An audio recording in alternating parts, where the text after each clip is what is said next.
শীতকাল মানেই পিঠে পার্বণের সময়। আর এই পিঠের মধ্যে অন্যতম সেরা পিঠে হচ্ছে পাটিসাপটা।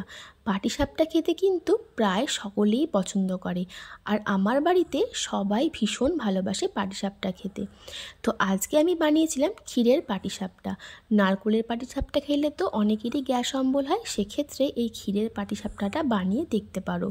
তো দেখো, সবার ফার্স্টে নিয়ে নিয়েছি 1 লিটার মতন দুধটাকে বেশ ভালো করে ফুটিয়ে নেব প্রথমে 10-15 মিনিট। গ্যাসের ফ্লেমটা লো টু মিডিয়ামে করে, হাইতে করেও ফোটাতে পারো, তবে কন্টিনিউ কিন্তু এরকম নাড়াতে হবে, না হলে কিন্তু দুধ তলায় লেগে যেতে পারে। আর কড়ার গায়ে যে দুধগুলো উতলে সরগুলো লাগছে, সেগুলোকেও কিন্তু এইভাবে একটু খুন্তির সাহায্যে ছাড়িয়ে নিচ্ছি। আর এটাকে আরও সুন্দরভাবে গাঢ় তাড়াতাড়ি যাতে হয়ে যায়, সেজন্য এর মধ্যে দিয়ে দিলাম একটা গুঁড়ো দুধের প্যাকেট, দিয়ে ভালো করে মিশিয়ে নিচ্ছি। দিয়ে দিলাম 4টে এলাচ, দিয়েও ভালো করে মিশিয়ে নেব।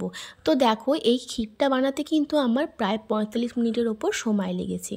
তো এবার দিয়ে দিচ্ছি, বেশ অনেকটা গাঢ় হয়ে আসার পর দিয়ে দিলাম পরিমাণ মতন চিনিটা দিয়েও কন্টিনিউ কিন্তু নাড়াতে হবে, কারণ মিষ্টি দিয়ে দেওয়ার পর কিন্তু লেগে যাওয়ার চান্সটা আরও বেশি থাকবে। তো দেখো, আমার চিনি আরও একটু লেগেছে, সেই জন্য আমি আরও একটু চিনি ব্যবহার করে নিয়েছি। তো এটা আরও ফোটাবো, আরও ফুটিয়ে যখন একদম গাঢ় হয়ে আসবে, তখন কিন্তু এটা তৈরি হয়ে যাবে। তো দেখতেই পাচ্ছ প্রায় অনেকটাই গাঢ় হয়ে গেছে, তবে এটা কিন্তু এখনও তৈরি হয়নি, আরও ঘন হবে। আর বারবার করে এরকম খুন্তির সাহায্যে নাড়িয়ে চাড়িয়ে দিচ্ছি, আর গায়ে যা লাগছে সেগুলোকেও কাচিয়ে নিচ্ছি। তো চলো এইভাবেই করে নিই। আর সব শেষে দেখো, একটু দিয়ে দিচ্ছি দোকান থেকে কিনে আনা মাখা সন্দেশ। এইটা দিলে কিন্তু আরও বেশি টেস্ট হবে। এখানে 100 গ্রাম মাখা সন্দেশ ব্যবহার করেছি। তো দেখো, অনেকটাই গাঢ় হয়ে গেছে, দেখতেই পাচ্ছ, আর কালারটাও কিন্তু খুব সুন্দরভাবে চেঞ্জ হয়ে গেছে। এবার মাখা সন্দেশটা দিয়ে আরও ভালো করে মিশিয়ে নিলাম। তো এটা কিন্তু আরও তাড়াতাড়ি গাঢ় হয়ে যাবে মাখা সন্দেশটা দেওয়ার জন্য। এবারে গ্যাসের ফ্লেম কিন্তু এই সময় একদম লোতে করে দিতে হবে, না হলে তলায় লেগে যাবে আর পোড়া গন্ধ এসে যাবে। তো দেখো, ঠিক এই রকমভাবেই কিন্তু ক্ষীরটা তৈরি করব। এর বেশি কিন্তু আর শুকাবো না, তাহলে কিন্তু শক্ত হয়ে যাবে, নরম ভাবটা থাকবে না। সেই জন্য এই অবস্থাতে এটা ছেড়ে দেব আর ঠান্ডা হওয়ার জন্য ওয়েট করে নেব। তো দেখো, আমার এই ক্ষীর কিন্তু একদম রেডি পাটিসাপটা বানানোর জন্য। এবার এটা ঠান্ডা হওয়ার জন্য ছেড়ে দেবো। ততক্ষণে চলো আমি এই পাটিসাপটার ব্যাটারটা বানিয়ে নিই। দেখতেই পাচ্ছ কতটা সুন্দর হয়েছে। তো আমার পাটিসাপটার পুর কিন্তু একদম রেডি। এইবারে চলো আমি এর ব্যাটারটা বানাই। নিয়েছি ওই ছোট কাপের 2 কাপ সুজি, তারপরে দিয়ে দিচ্ছি ঠিক 2 কাপ ময়দা। সুজি ময়দা দিয়ে করলে কিন্তু বেশ নরম হয় পাটিসাপটাটা।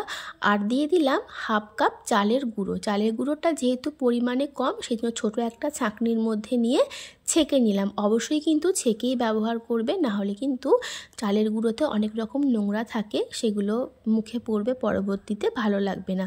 তো ভালো করে মিশিয়ে নিলাম। আর দিয়ে দিচ্ছি 2 চামচ মতন চিনি। খুব বেশি মিষ্টি হয়ে গেলে কিন্তু ব্যাটারটা তো পরবর্তীতে পাটিসাপটা বানানোর সময় ভেঙে যেতে পারে, সেই জন্য মিষ্টিটা কিন্তু এখানে বুঝে দিতে হবে।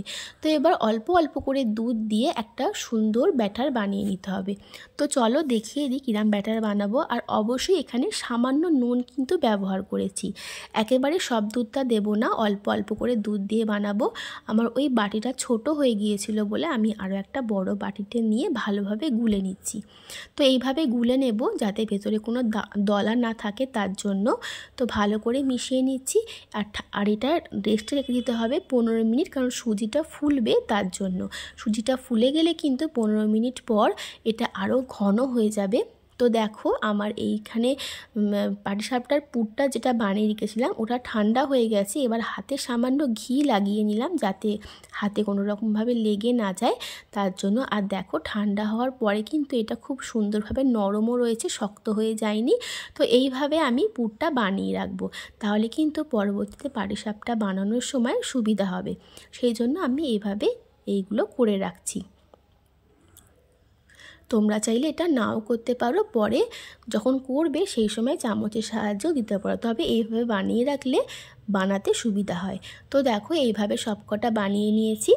এইবারে চলো ব্যাটারটা দেখে নিই। 15 মিনিট হয়ে গেছে, দেখো ব্যাটারটা কত ঘন হয়ে গেছে। এবার এর মধ্যে আরও দুধ দিয়ে এটাকে খুব পাতলাও না আবার খুব মোটাও না, সেরকম একটা ব্যাটার বানিয়ে নেব।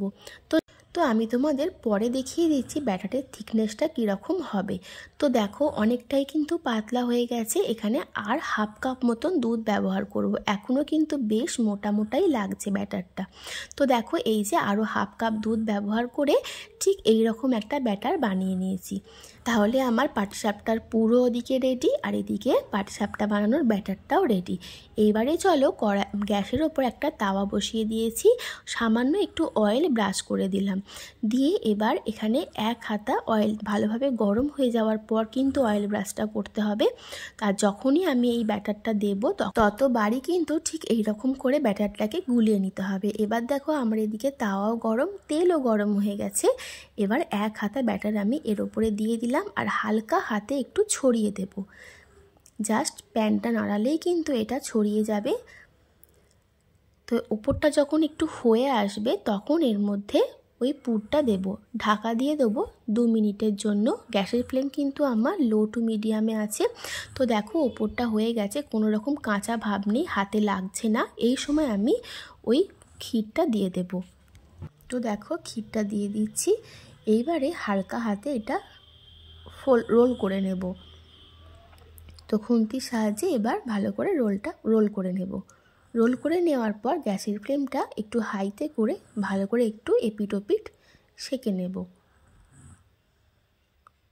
তো দেখো আমার পাটিসাপটা কিন্তু একটা রেডি হয়ে গেল। এবার এপিট ওপিট একটু উল্টে পাল্টে এই তাওয়ার মধ্যে সেঁকে নেব। তো একটা পাটিসাপটা এভাবে রেডি করে নিলাম। আরও একটা দেখো ওই সেমভাবেই 1 হাতা ব্যাটার দিয়ে ভালো করে একটু ঘুরিয়ে নিয়েছি। তারপরে এইভাবে খুন্তির সাহায্যে এটাকেও রোল করে একটু এপিট ওপিট 2 মিনিট মতন সেঁকে নিলেই কিন্তু হয়ে যাবে। আর কি সুন্দর একটা জালি পড়েছে ওপরে। এই জালিটা না পড়লে কিন্তু পাটিসাপটা দেখতেও ভালো লাগে না, আবার খেতেও ভালো লাগে না। তো দেখো আরও একটা পাটিসাপটা রেডি করে নিয়েছি। তো এইভাবেই কিন্তু সব পাটিসাপটাগুলো আমি রেডি করে নেব। তাহলে আমার ক্ষীরের পাটিসাপটা কিন্তু একদম রেডি। আর ভীষণ গরম লাগছিল হাতে, সেই জন্য একটু সময় লেগেছে এটা উল্টাতে আমার। তো দেখো এটাও রেডি হয়ে গেছে, আর দেখতেও যেমন সুন্দর হয়েছে খেতেও কিন্তু ততটাই সুন্দর লেগেছে। তো এইভাবেই চলো সব কটা আমি বানিয়ে নেব।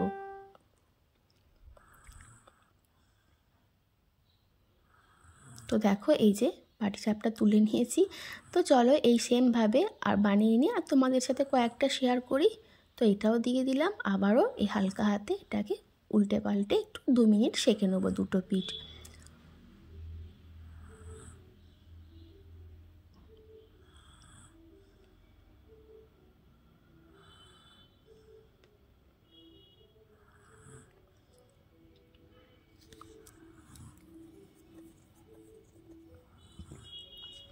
তো এটাও আমার রেডি হয়ে গেল।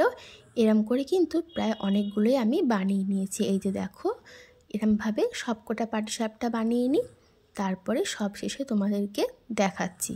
এই যে দেখো আমার ক্ষীরের পাটিসাপটা কিন্তু একদম রেডি।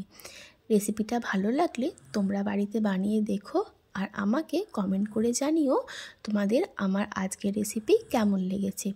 নারকেলে তো অনেকেরই প্রবলেম হয়, সেক্ষেত্রে এরমভাবে কিন্তু ক্ষীরের পাটিসাপটা বানাতেই পারো। কোনো রকম ঝামেলা নেই, খুব কম সময়ও লাগে, খুব একটা বেশি ঝামেলাও লাগে না, ওই নারকেল কুড়ানোরও কোনো ঝামেলা নেই। তো চলো আজকের মতন টাটা। নতুন কোনো রেসিপির সাথে আমি আবারও হাজির হব। আর আমার চ্যানেলটা কিন্তু সাবস্ক্রাইব করতে একদম ভুলে যেও না।